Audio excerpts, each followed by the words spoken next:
دیکھیے بسم اللہ الرحمن الرحیم، دیکھیے قیادت کے حوالے سے ایک بڑا اہم نقطہ ہے کہ آپ جس بھی سیاسی جماعت، جس بھی مذہبی جماعت سے وابستہ ہیں، اس کی وابستگی سے پہلے آپ کو انتخاب قیادت کا پورا پروسیس کرنا ہے۔ میں آپ کو ایک مثال سے سمجھاتا ہوں بات۔ مثلاً آپ آزاد ہیں، آپ کہیں جانا چاہتے ہیں، آپ کی ایک منزل ہے، منزل کا تعین آپ نے خود کرنا ہے، کر لیا۔ اس کے بعد آپ کئی جگہوں پر جاتے ہیں، ایک فلاں پارٹی ہے وہ بھی کہتی ہے ہمارا یہ منشور ہے اور ہم اس منزل پر لے جاتے ہیں، دوسری پارٹی ہے وہ کہتی ہے جی ہمارا یہ منظور ہے، ہم اس منزل پر لے جاتے ہیں، تیسری کوئی شخصیت ہے، اس کی فکر کو آپ سمجھتے ہیں، پڑھتے ہیں، پھر تیسری فکر کو، پھر چوتھی فکر کو۔ یعنی آپ آزاد ہیں کہ آپ تمام افکار جو موجود ہیں معاشرے میں اس کا جائزہ لیں۔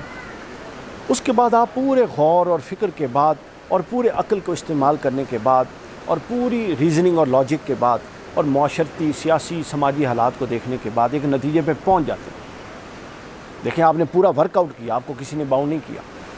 یہ ایسے ہی ہے کہ ایک اڈے میں آپ جاتے ہیں، وہاں پہ ہر مختلف برانڈز کی بسیں کھڑی ہیں اور سب بسوں کا دعویٰ ہے کہ ہم فلاں منزل پہ جاتے ہیں۔ جب آپ نے اپنی مرضی سے ایک ڈرائیور، ایک بس کا، ایک پارٹی کا، ایک شخصیت کا انتخاب کر لیا، اور میں بار بار کہہ رہا ہوں انتخاب سے پہلے آپ کے پاس کوئی آپ پر جبر زبردستی نہیں، جب آپ نے کر لیا تو پھر عقل و دانش کا یہ تقاضا ہے کہ جب ایک گاڑی میں سوار ہو جائیں تو پھر جس کی گاڑی میں سوار ہوئے اس پر اعتماد کریں، اس پر اعتماد کریں۔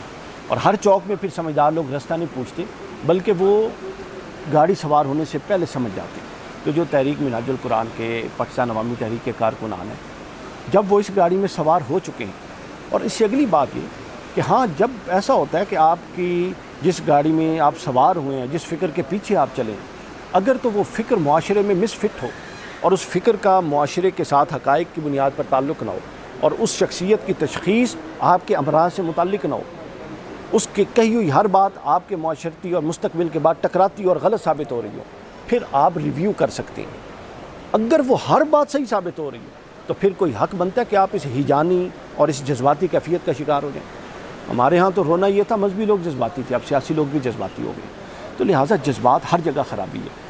آپ عقل و شعور کے استعمال کیجئے۔ اس طرح کی سیاسی اور ہیجانی کیفیت جو اب ہے پاکستان میں کئی دفعہ رہی ہے، کیا نتیجہ نکلا؟ کچھ نہیں نتیجہ نکلا۔ نتیجہ تب نکلے گا جب آپ اس کی اصل تشخیص کے پیچھے جائیں گے، اور تشخیص ہے نظام، اور نظام کی تبدیلی کے ساتھ پاکستان کے حالات کی تبدیلی ہوگی۔ تو لہٰذا اپنے آپ کو فوکسڈ رکھیے، اپنے قائد کے افکار کی ترویج کیجئے، اس کو ڈسکس کیجئے، لوگوں کو اس کا قائل بنائیے، اس پر تنقید کو برداشت کیجئے، اس کی تنقید ہو تو اس کا جواب دیجئے۔ آپ کے لیے اگر آپ کو یقین ہے کہ وہ فکر درست ہے تو وہ یقیناً آپ کے ذہن میں جواب بھی آئے گا۔ تو لہٰذا اس طرح سے اپنی سیاسی رخ کو متعین کیجئے، ڈسکشن کیجئے، آرگومنٹس کیجئے، اور اپنا وزن مفت میں کسی ایسے کھاتے میں مت ڈالیں کہ جو بندہ تجربات سے گزر رہا ہو۔ لہٰذا جہاں پر آپ ہیں وہیں پر رہیں اور اپنے آپ کو مضبوطی سے اس سے باندھ لیں، یہی استقامت ہے اور یہی عقل و دانش کا بھی تقاضا ہے۔